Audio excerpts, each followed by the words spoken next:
Jai Radha Madhava Kunja Bihare.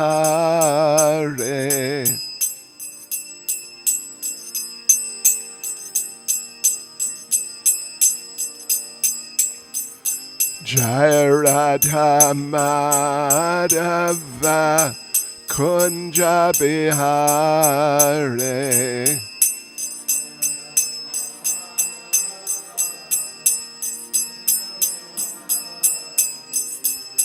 Gopi Jana Ballava Giribaradhare.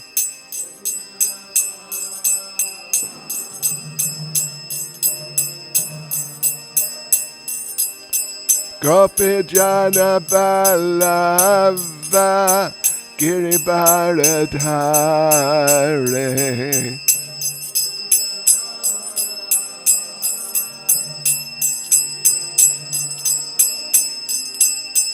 Yashodanandana Vrajajana Ranjana.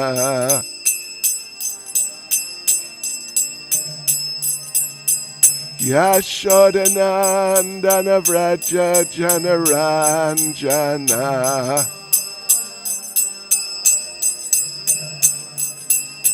Yamunatira Vanachare.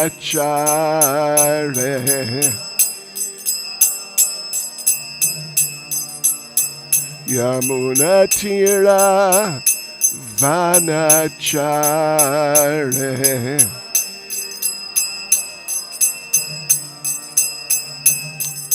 Jai Radha Madhava Kunja Bihare.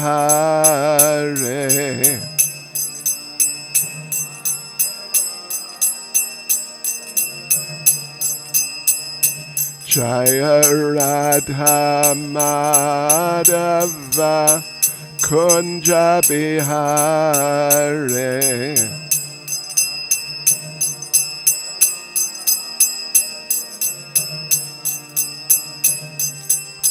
Gopi Jana Ballava Giribaradhare.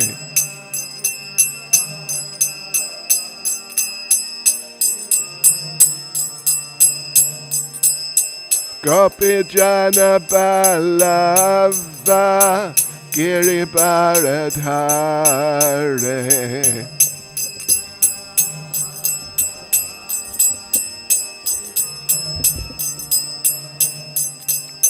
Yashodanandana Vrajajana Ranjana.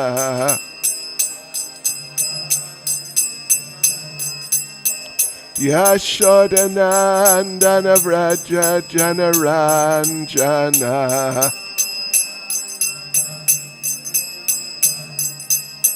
Yamunatira Vanachare.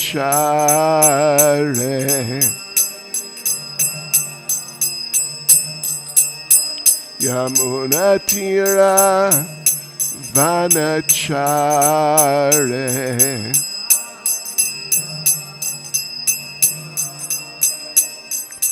Jai Radha Madhava Kunja Bihare.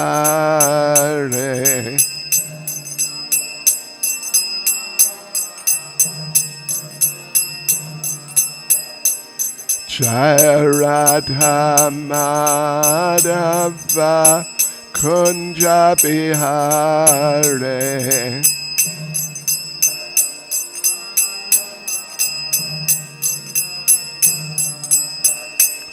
Jai Prabhupada, Jai Prabhupada, Prabhupada, Jai Prabhupada.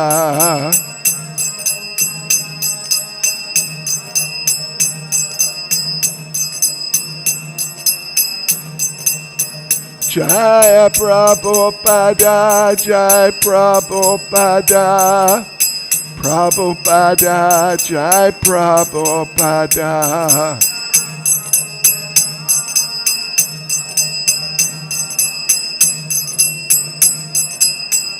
Jai Jai Prabhupada, Prabhupada, Prabhupada, Prabhupada.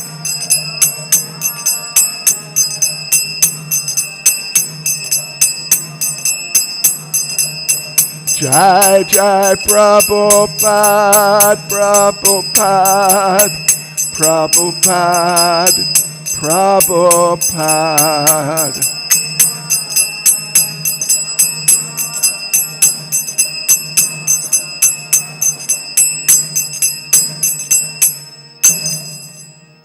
Jai Vishnupad, Paramahansa, Perdavajak, Jairas, Status Sismad, His Divine Grace, A.C. Bhaktivedanta Swami, Srila Prabhupada Ki, ISKCON's founder Acharya Srila Prabhupada Ki, Grantaraj Srimad Bhagavatam Ki, Shri Shri Radha Radhanath Ki, Shri Giri Govardhan Ki, Shri Chaitanya Mahaprabhu Ki, Sankirtan Yagya Ki, Go Premanande. All glories to their assembled devotees. All glories to their assembled devotees.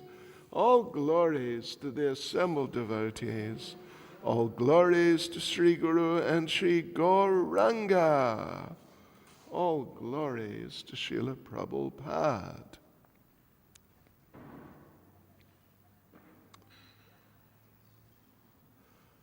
Om Namo Bhagavate Vasudevaya.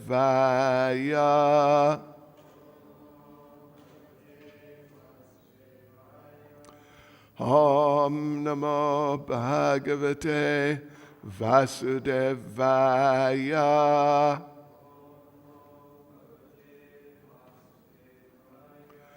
Om Namo Bhagavate Vasudevaya.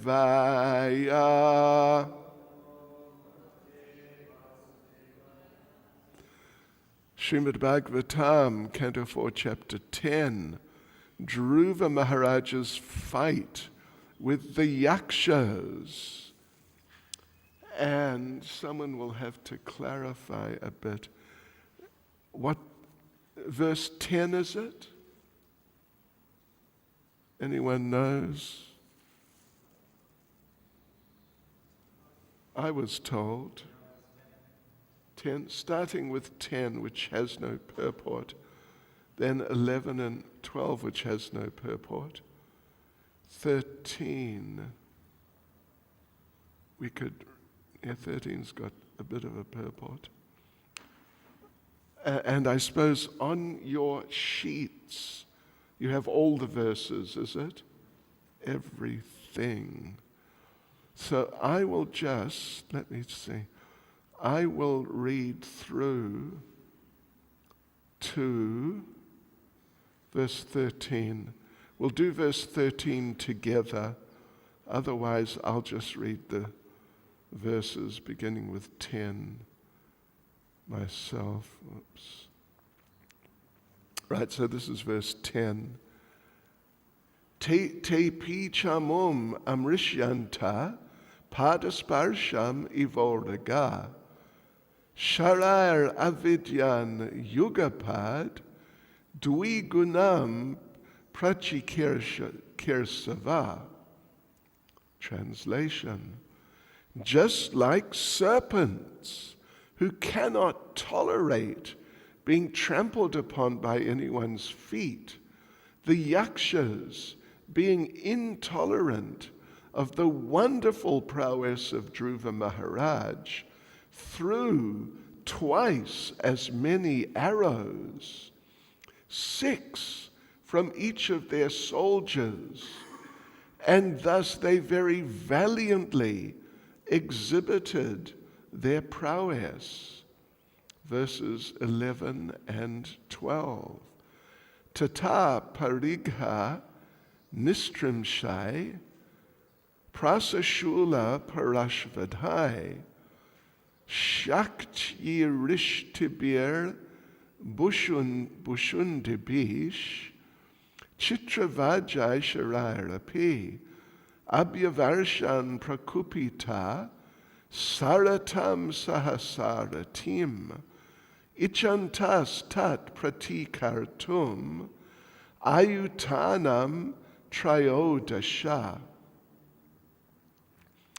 The Yaksha soldiers were 130,000 strong, all greatly angry and all desiring to defeat the wonderful activities of Dhruva Maharaj.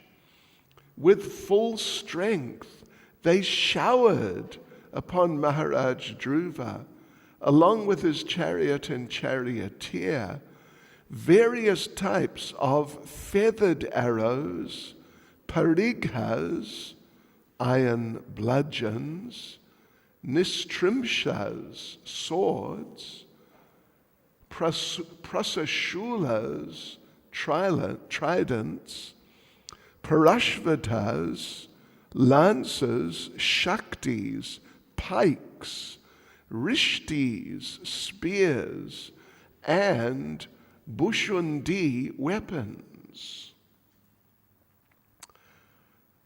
Now verse 13. Otanapati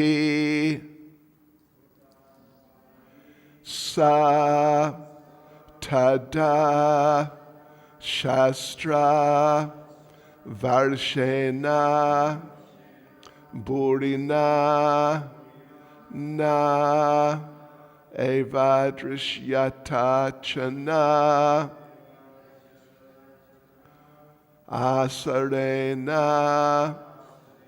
yata giri autanapadi satada shastravarshena burina na evadrishyata chana asarena yatagiri autanapadi satada shastravarshena burina na evadrishyata chana asarena yatagiri autanapadi satada shastravarshena burina na evadrishyata chana asarena yatagiri.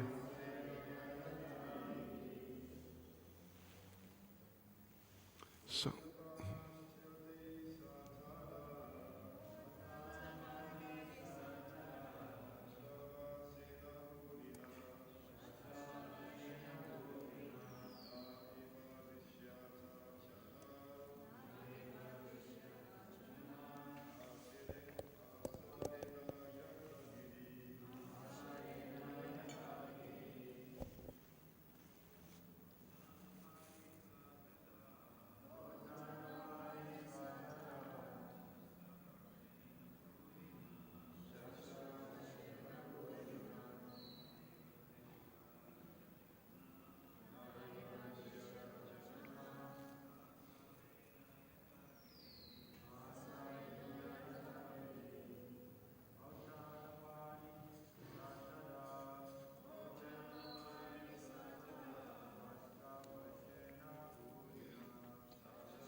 ladies,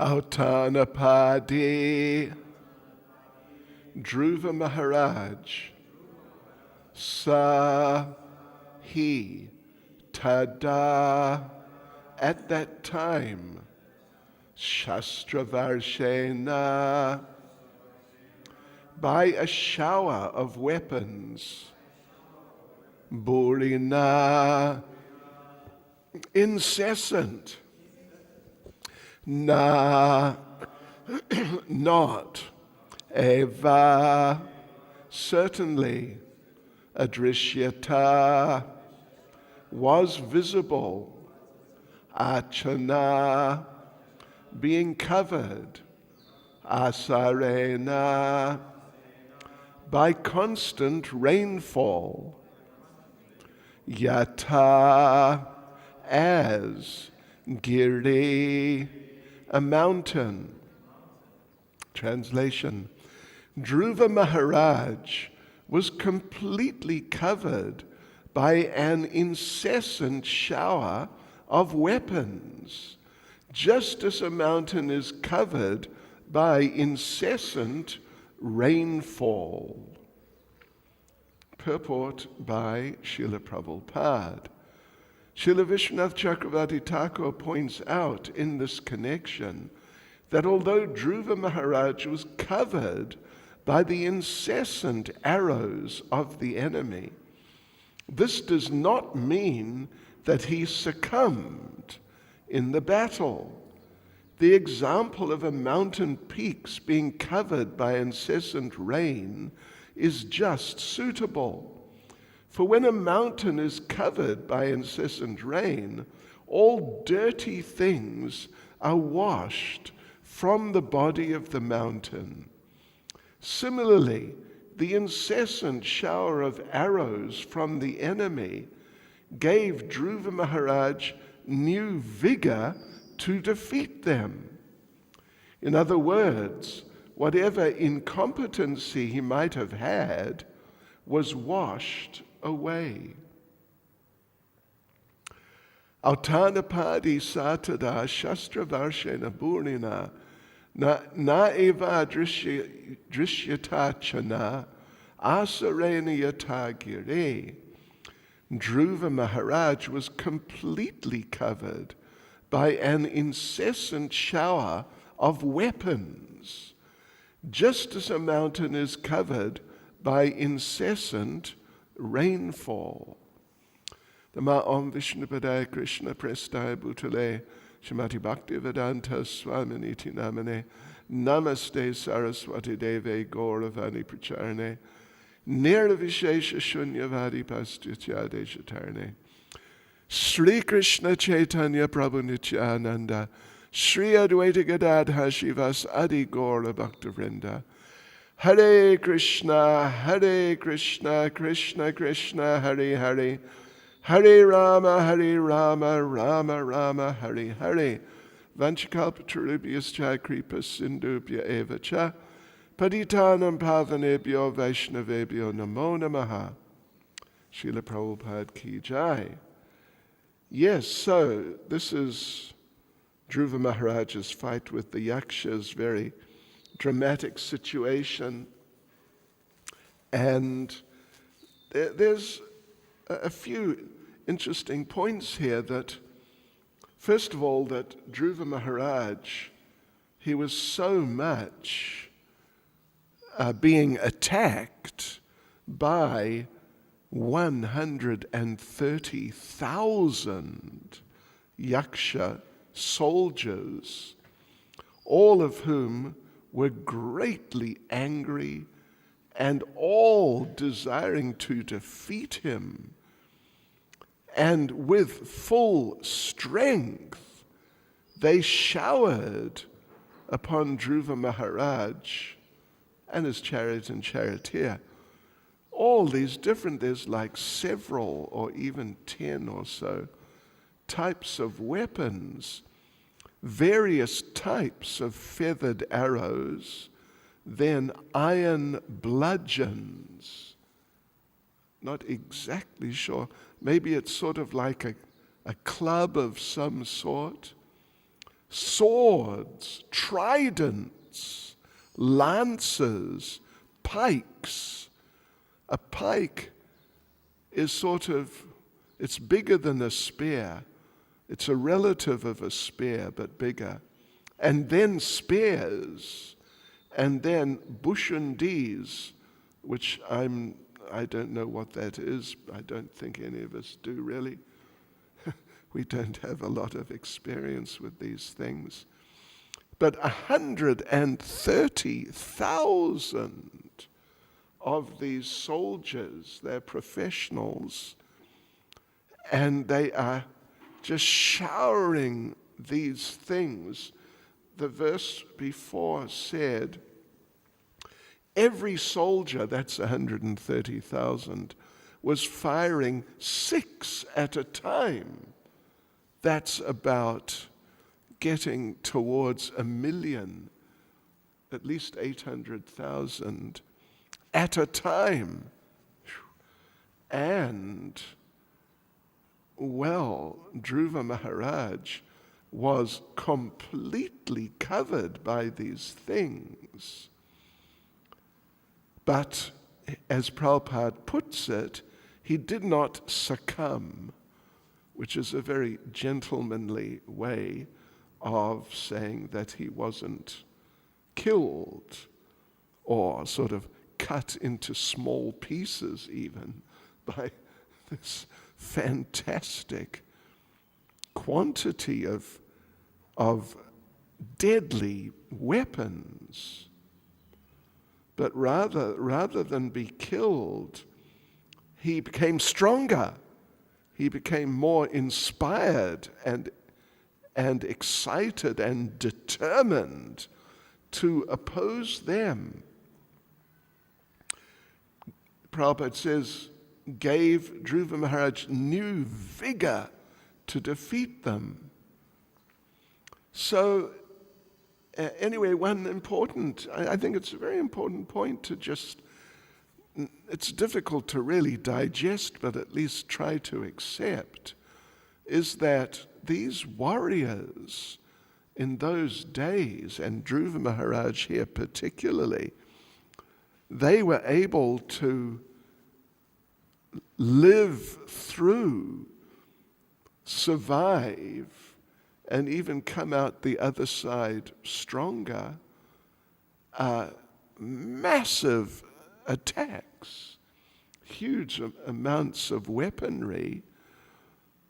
And normally, perhaps one arrow would be enough for you or me. One correctly placed arrow, and that would be it. See you in the next lifetime. It would really, just one arrow, but all these weapons, including spears, very heavy weapons, and tridents, and pikes. Pikes are actually used against horses. Yeah. One of my ancestors was Robert the Bruce, the last king of independent Scotland. Scotland forever.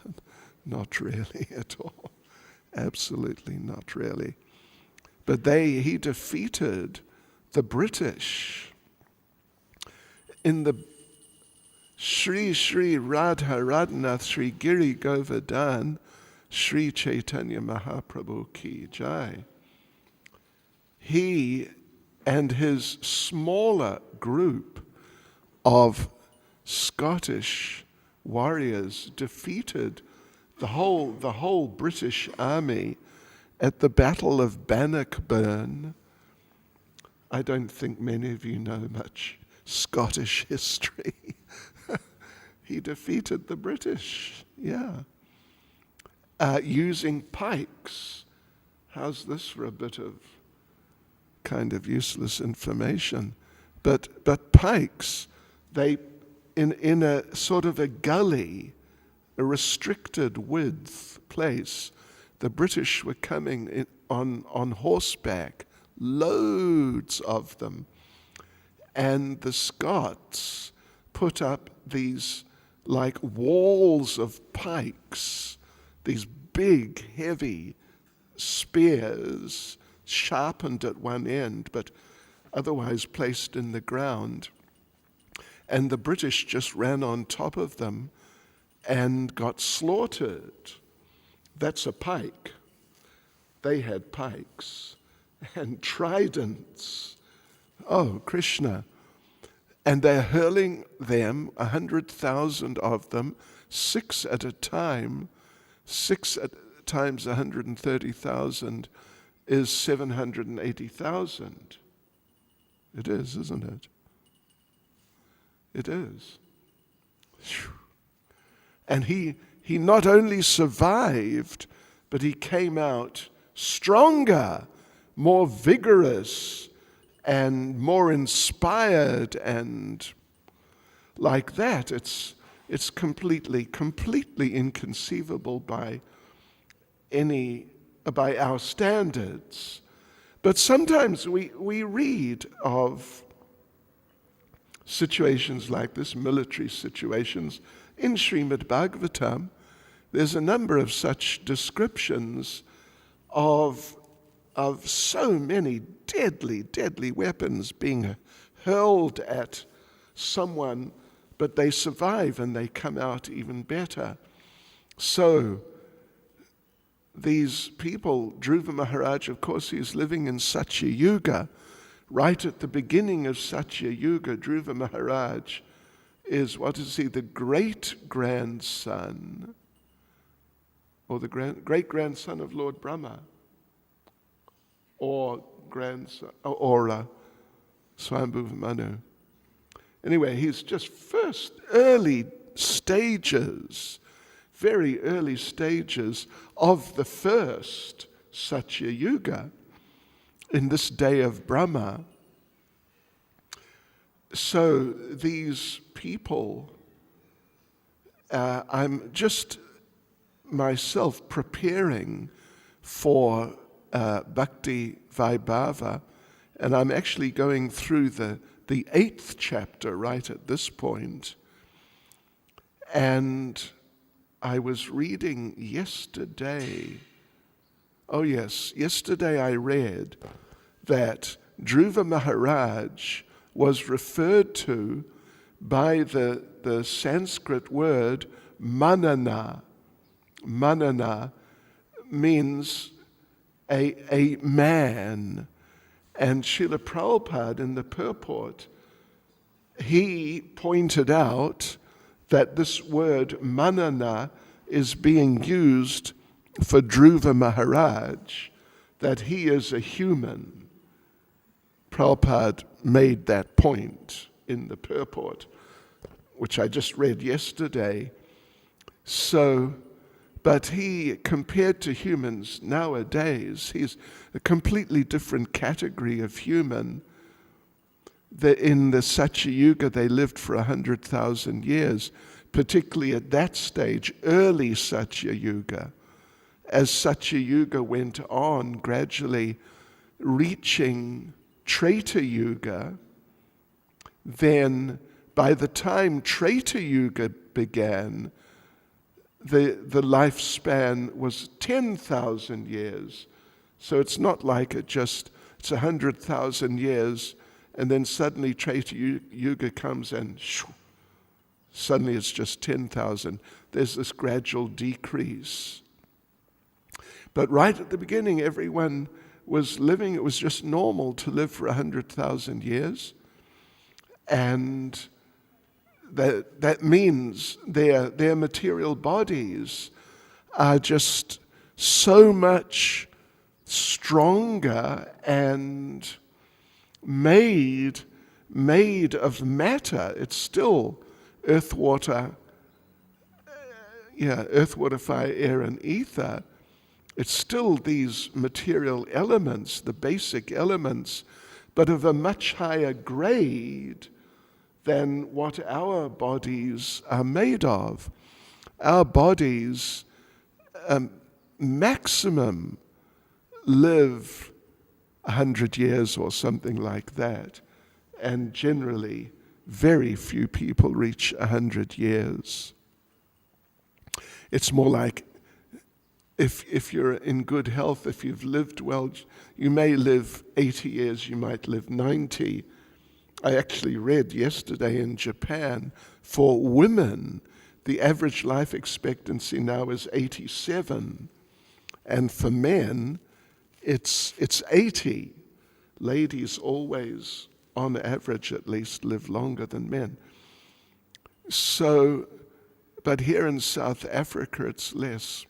Anyway, but the point is here that Dhruva Maharaj, his body, even though it's made of at least basically the same ingredients that our bodies are made of, but his body was a much stronger version of these materials than our bodies. And so not only could he live 100,000 years, which is 1,000 times longer than we might expect to live, but he could withstand all this, the impacts of all these weapons, being hit by these huge numbers of these weapons. It's amazing, actually. But there it is. There it is. Just like we know that dogs, cows, and other, I don't know about sheep, but I know dogs and cows. Dogs, generally, if you have a dog which is 15 years old, then the dog, that's like a senior citizen dog, really. Many of them don't make it to 15. And by the time, if they live to 15, you'll see that they're gray, they have gray hair.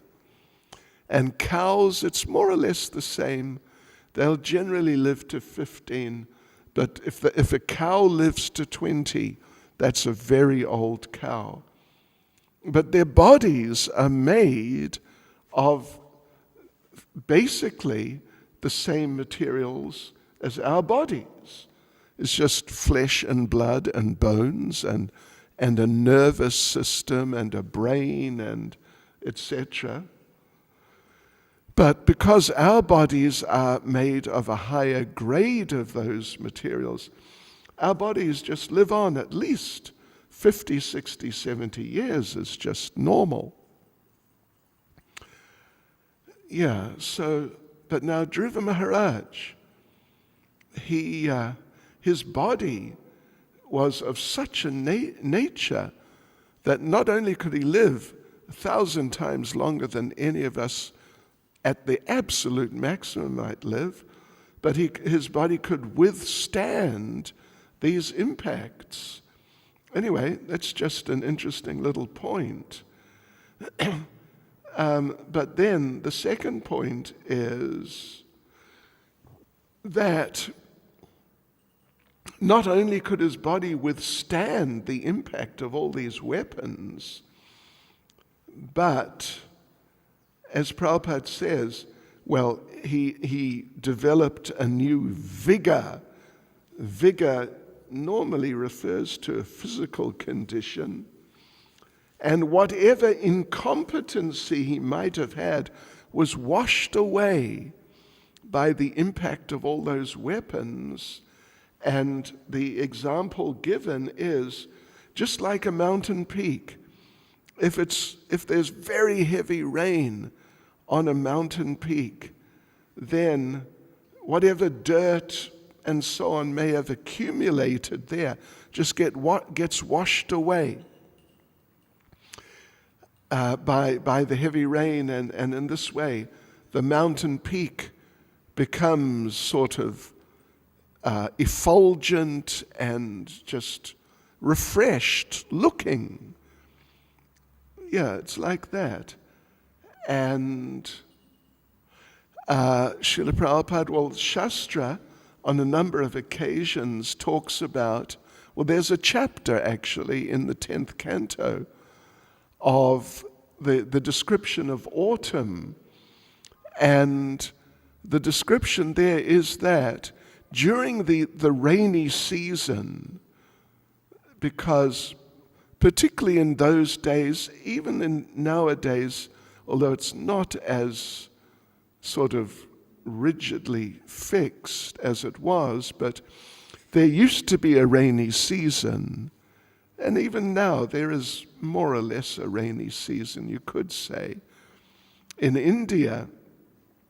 And there, in that chapter of the 10th canto, it's described how during the rainy season there's so much rain, and the rain washes dirt down into rivers, into lakes and little ponds and different bodies of water.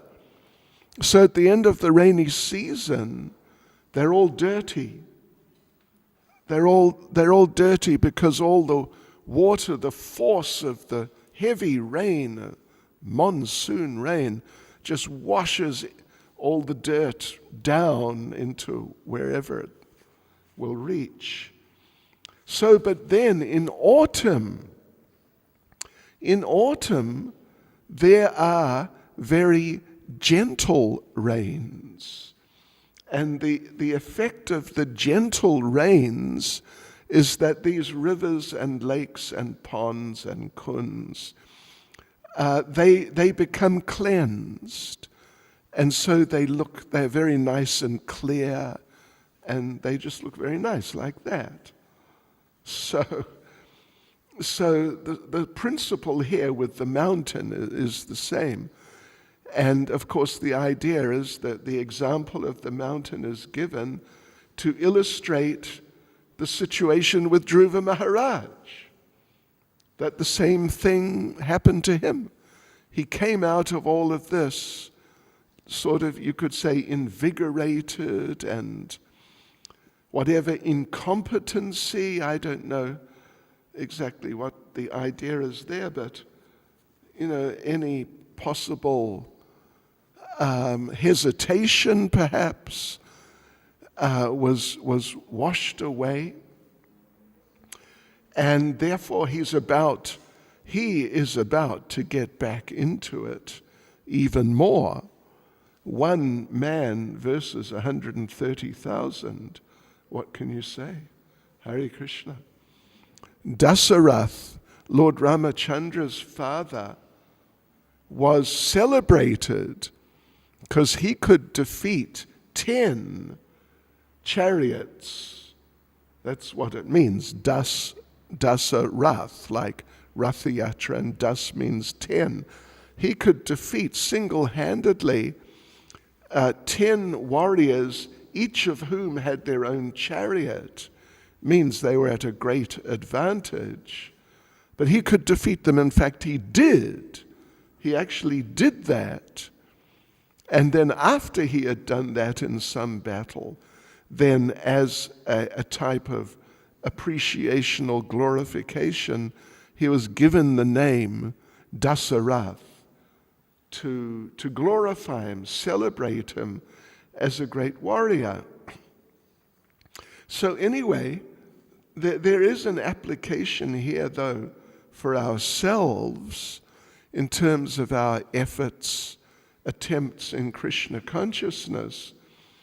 In fact, we mentioned, I think last week sometime, that Srila Bhaktisiddhanta Saraswati said that as gold is purified by fire, means that gold, at least oftentimes, when it's extracted from the ground, particularly when it's extracted from really under the ground, then gold, when it comes out, it's black. It's black. But then what they do, of course, now they just use chemicals, but it's the same sort of principle of fire.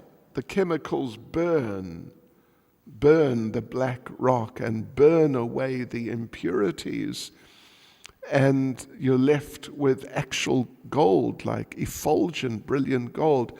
And traditionally, they would literally use fire to purify the gold and bring it to the state of being golden.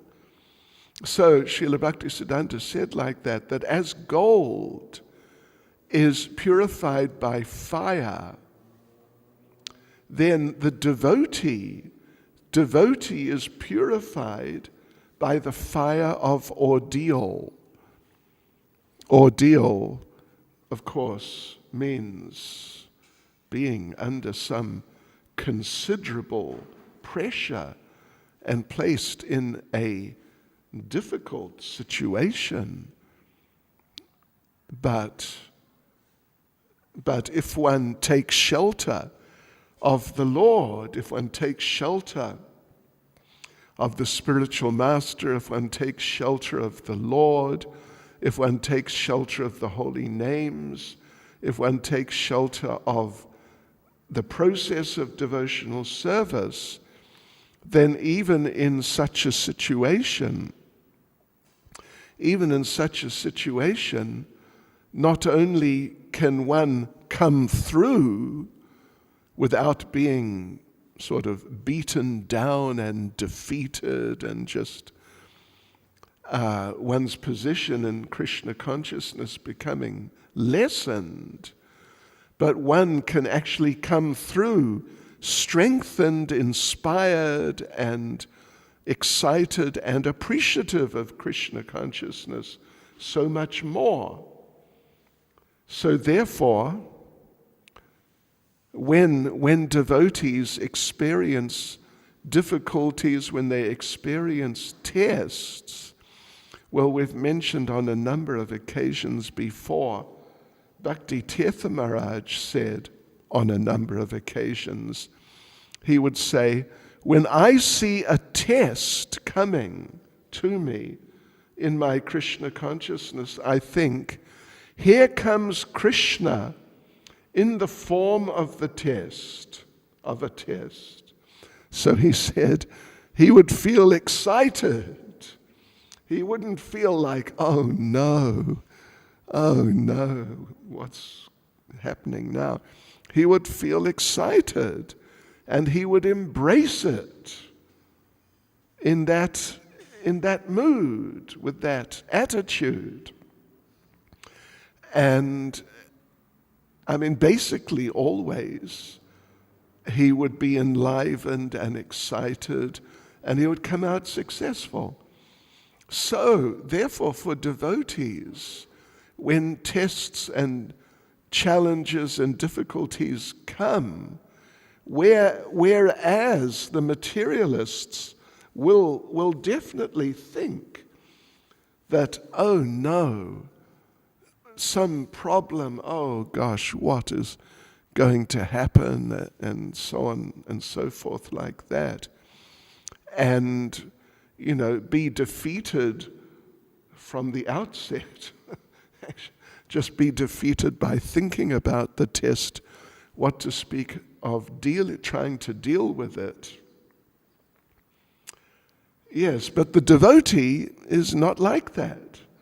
The devotee is helped by the test. The devotee is able to improve and advance as a devotee through accepting the test. And therefore we find famous verse, extremely famous verse, and really extremely important verse, which actually we read last week Sunday in our Nectar of Devotion program here. 10th Canto, Chapter 14, verse 8, Srimad Bhagavatam, Tatenu kampam susamikshamano bunjana evatma kritam vipakam hridvagvapobir vidadan namaste jivetayo mukti pade sadaya bhak. My dear Lord, one who earnestly waits for you to bestow your causeless mercy upon him, all the while patiently suffering the reactions of his past misdeeds, and offering you respectful obeisances with his heart, words, and body, is surely eligible for liberation, for it has become his rightful claim. And Srila Prabhupada, of course, didn't. The last part of the Bhagavatam he translated and commented on was the previous chapter 13.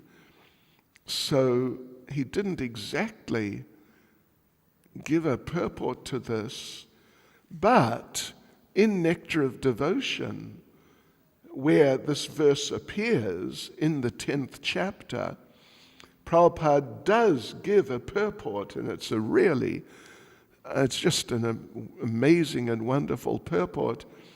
And just about the first thing, one of the things Prabhupada says is, this verse should be the solace for all devotees. Means all the devotees, we should all really sort of take shelter of this verse and the meaning, the understanding of this verse, and apply it. And it'll be a great source of success for us in our Krishna consciousness. And if we do like what was said there, then Jivetiyo Mukti Pade Sadayabak, then one will surely be eligible for liberation, or most specifically, going back to Godhead, for it becomes your rightful claim if you do like that. So that's really nice. As a mountain peak becomes sort of cleansed and purified, and even you could say sort of invigorated by heavy rain, all the vegetation grows and becomes more sort of vitalized by heavy rain. So Dhruva Maharaj, as a warrior, became revitalized and inspired by the heavy attack, and the devotees also, at least if the devotees are properly situated, then the devotees, when there's some challenge, then the devotees also become inspired, and it helps them progress through inspiration to take shelter and make all efforts under the shelter, with the confidence that by the grace of the Lord, if I try my best in the mood of shelter, then whatever the result may be, if I'm successful, if I'm not successful in the usual types of material terms, ways of evaluating, but whatever the result, it'll be Krishna's mercy, it'll be the best thing for me. And as opposed, if one just has an easy life in Krishna consciousness, just an easy life, just Mahaprasadam 6 times a day, and getting plenty of rest at night, so, like that. And not having too much to do because, we don't want to get tired. But an easy life is not really conducive for Krishna consciousness. Better, a more intensive type of way of life. And Tribhuvanath Prabhu, I've also mentioned a few times, Tribhuvanath Prabhu, the late great devotee, he told me personally that he asked Srila Prabhupada that, will Krishna ever give a devotee a test which is so difficult that the devotee just will not be able to pass the test and will just be sort of smashed or defeated. And he said that Srila Prabhupada told him, no, Krishna will never give that sort of test. So therefore one can have confidence in Krishna like that if the Lord, or not if, but when, the Lord places me in some intense type of situation, if I really take shelter in the right ways and the best ways from the heart, then by the grace of the Lord, the devotees, the spiritual master, and the process, and the holy names, I'll come out the other side successful, or at least whatever the result will be, it'll be for the best for me. By mercy. And therefore, I want just to read something to you. It's just a couple of sentences, which actually you all, or we all, read some weeks ago, because it's from the 8th chapter of the 4th canto. That's where I'm up to in preparing for the Bhakti Vaibhava. But it is the 8th chapter as Dhruva Maharaj leaves home for the forest, and it's the chapter in which Dhruva has his bad experience with his sort of stepmother, or whatever you'd call her, the co-wife of his mother, and just becomes terribly insulted. and you all know the story. So he decides that he's just going to somehow teach them a lesson. So he goes immediately after the actual incident, he goes to his mother and he is just distraught. And she also becomes distraught. And anyway, she advises him to take shelter of the Lord. So here, this is from Srila Prabhupada, and Srila Prabhupada, whatever he says, going through all these verses and purports, like basically every day, it's so amazing, so revealing. The consciousness of Srila Prabhupada, I mean, depending on our capacity to really appreciate it, but some of the things he says are just so deep and profound.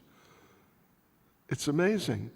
So this really struck me just yesterday, actually. So Suniti, Queen Suniti advised her son that the Supreme Personality of Godhead is known as Bhritya Vatsala, which indicates that he's very kind to his devotees.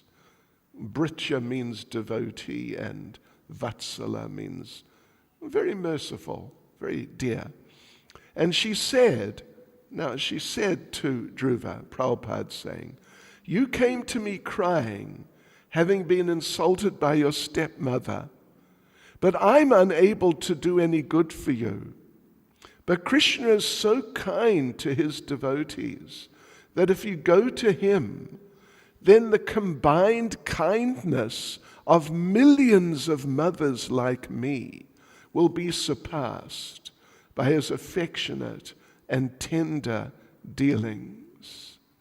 When everyone else fails to mitigate one's misery, Krishna is able to help the devotee." So it really struck me, and particularly the combined kindness of millions of mothers.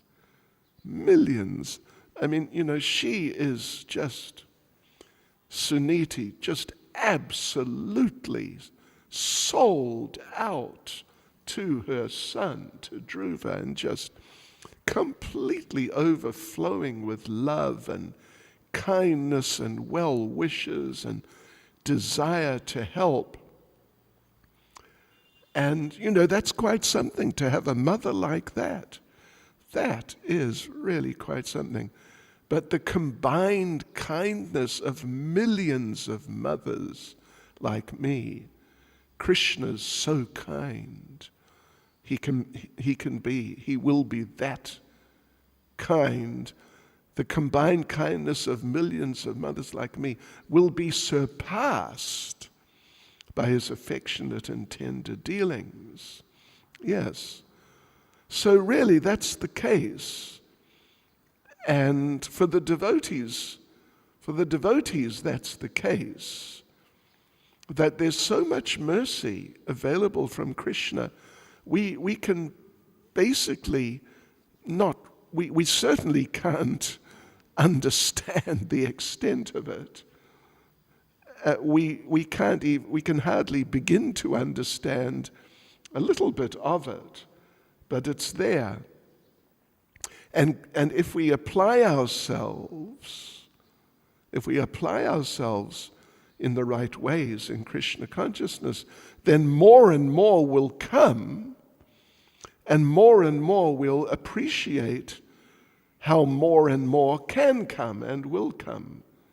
And in this way, Krishna consciousness we experience is just so wonderful, and even more wonderful, much more wonderful than we expected, or even much more wonderful than we hoped for. It's really like that. So anyway, Dhruva and his situation, what can you say? What sort of person? He's still a human. Prabhupada, as I mentioned, Prabhupada makes the point. He is a human. He's not like Superman or some sort of super being. He's actually part of the human species. But he is in a different category from us. Therefore, he can withstand this incredible attack, and not just withstand it, but come out enlivened and empowered further by it, by the mercy that he's getting. Hare Krishna. Any comments or questions? Srup Damodar Prabhu, words of wisdom or anything?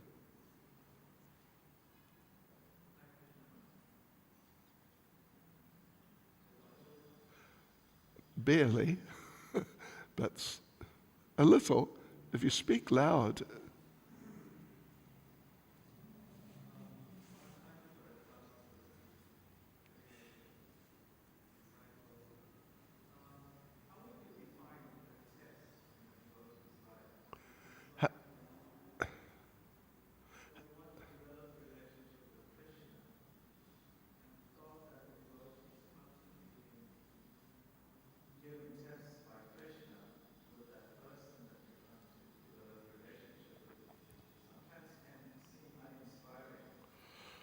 Sure.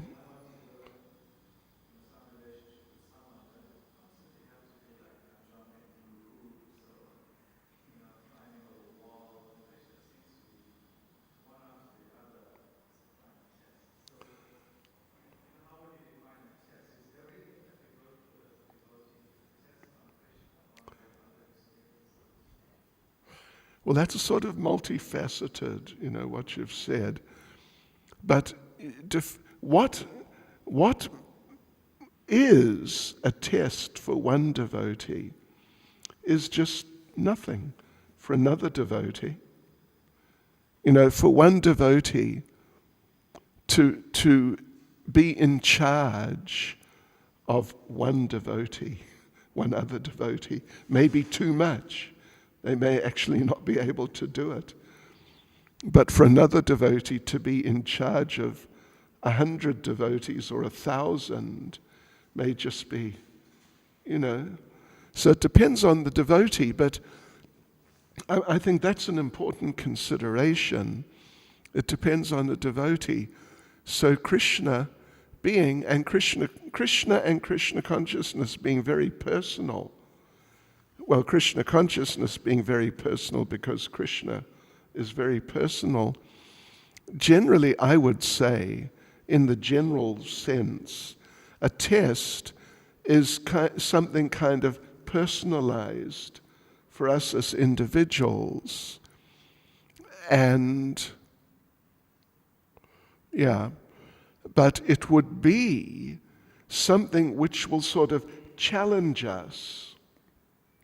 It'll sort of require more from us in terms of Krishna consciousness than we might normally be displaying, or, like that.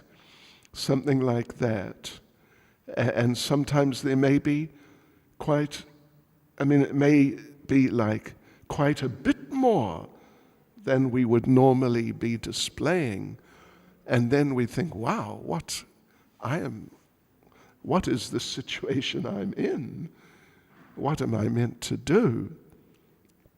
So I think these are important considerations. But the thing is, they are for our betterment. They are for our betterment. Yes. So the thing is that if we don't become bettered in, actually quite a lot of ways, then we are not going to be capable of having a loving relationship with Krishna. We're only going to be capable of a type of relationship which is not really loving. Like people who are materialistic and they're expecting something from God.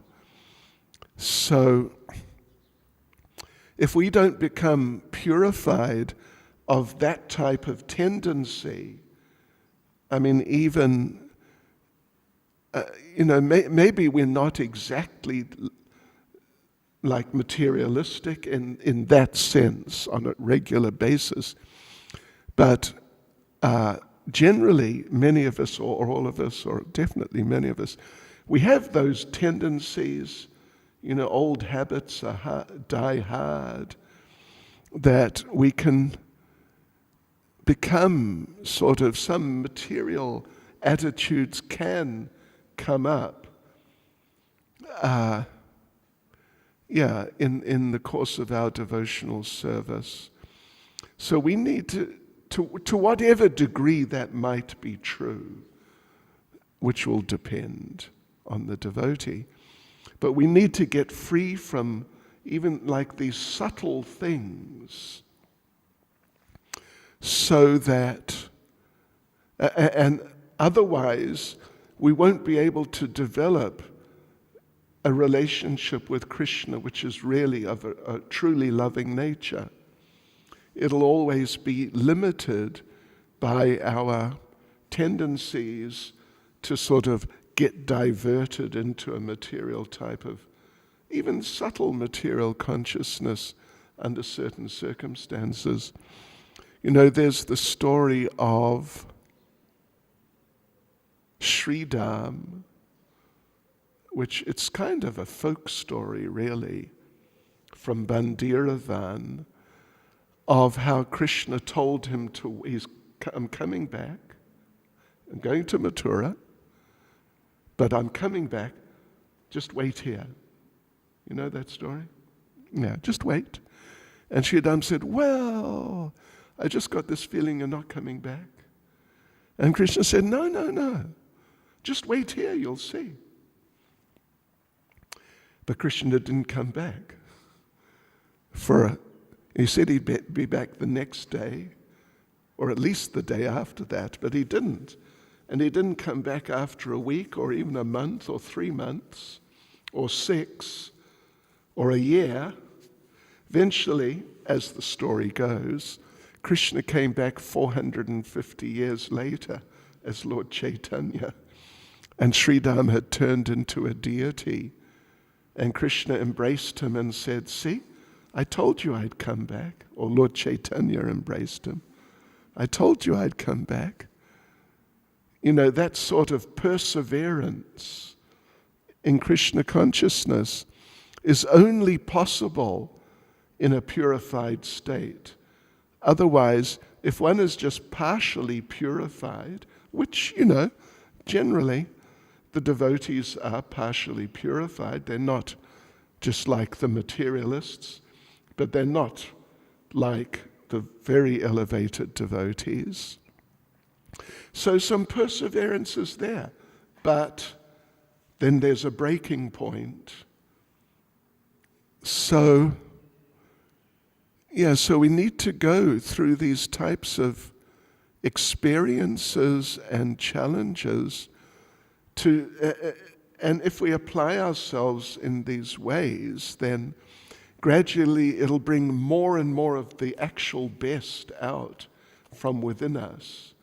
And not just, some mental capabilities or even intellectual capabilities, but actually from the spiritual level, our spiritual nature will manifest, or step by step manifest.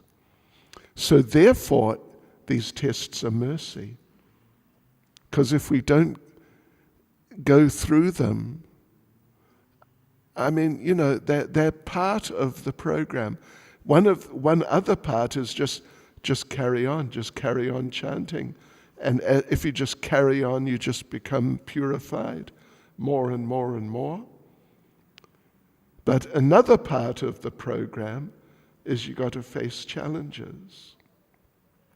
So when you put them all together, then the end result is you become a person who Krishna is not just willing to have, but insists on having with him in the kingdom of God. And that's what Prabhupada says. It's in the class Srila Prabhupada gives on verses 13 and 14 of the 12th chapter of Bhagavad Gita. You can look it up. There's only one class on those two verses together. And Prabhupada, 12th chapter, it means those verses where Krishna says, if my devotee is like this and that, and there's usually about 5 or 6 things, then he's very dear to me.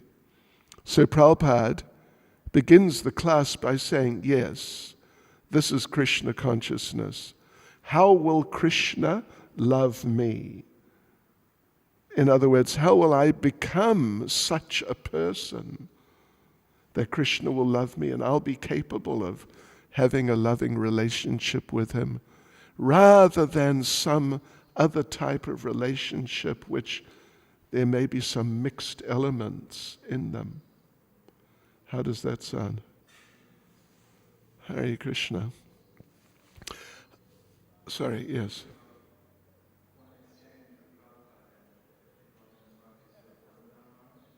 Bhakti? Oh, okay.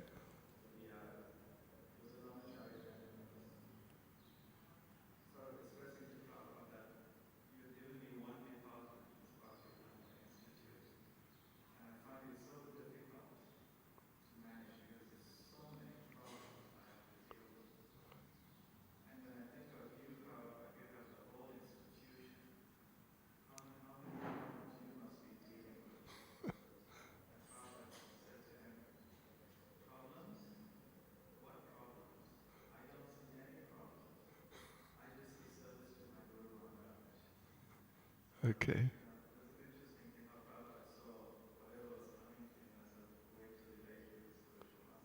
Right. That's very nice. And another thing in a related vein, one devotee is little famous conversation. I've actually got a recording of it. He says, Prabhupada, how do we become attentive while we're chanting? Because the mind, it's very difficult. So how do we really chant attentively? And Prabhupada says, what problem? Just chant and hear. That's all. What is the question of mind? You just chant and you hear the chanting. That's all. But anyway, that's a good one, yeah. Okay, Hare Krishna. Srila Prabhupada ki jai.